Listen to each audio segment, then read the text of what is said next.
या राजकीय बातमीनंतर आता बातमी महत्त्वाची आहे सेवानिवृत्त कर्मचाऱ्यांसाठी। सेवानिवृत्त कर्मचाऱ्यांना आता देशातील कुठल्याही बँकेतून पेन्शन काढता येणार आहे। तर EPS 95 पेन्शन येत्या जानेवारीपासून देशातील कोणत्याही बँकेच्या कोणत्याही शाखेत मिळू शकेल, अशी घोषणा केंद्रीय श्रम मंत्री मनसुख मांडविया यांनी केली आहे। तर आजवर पेन्शन मिळवण्यासाठी काही मोजक्याच बँका ओळखल्या जात होत्या, त्यामुळे ठराविक तारखेला या बँकांमध्ये पेन्शन काढण्यासाठी ज्येष्ठ नागरिकांच्या लांबच लांब रांगा लागलेल्या दिसत होत्या। आता केंद्र सरकारने याबाबतचा हा मोठा निर्णय जाहीर केलाय। PF ची पेन्शन आता कोणत्याही बँकेमध्ये कोणत्याही शाखेत घेता येणार आहे, त्यामुळे EPFOच्या 78 लाखांहून अधिक पेन्शनधारकांना याचा लाभ होणार आहे।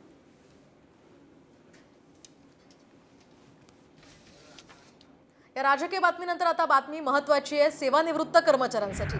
सेवानिवृत्त कर्मचाऱ्यांना आता देशातील कुठल्याही बँकेतून पेन्शन काढता येणार आहे। तर EPS 95 पेन्शन येत्या जानेवारीपासून देशातील कोणत्याही बँकेच्या कोणत्याही शाखेत मिळू शकेल, अशी घोषणा केंद्रीय श्रम मंत्री मनसुख मांडविया यांनी केली आहे। तर आजवर पेन्शन मिळवण्यासाठी काही मोजक्याच बँका ओळखल्या जात होत्या, त्यामुळे ठराविक तारखेला या बँकांमध्ये पेन्शन काढण्यासाठी ज्येष्ठ नागरिकांच्या लांबच लांब रांगा लागलेल्या दिसत होत्या।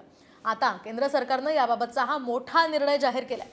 PF ची पेन्शन आता कोणत्याही बँकेमध्ये कोणत्याही शाखेत घेता येणार आहे, त्यामुळे EPFOच्या 78 लाखांहून अधिक पेन्शनधारकांना याचा लाभ होणार आहे।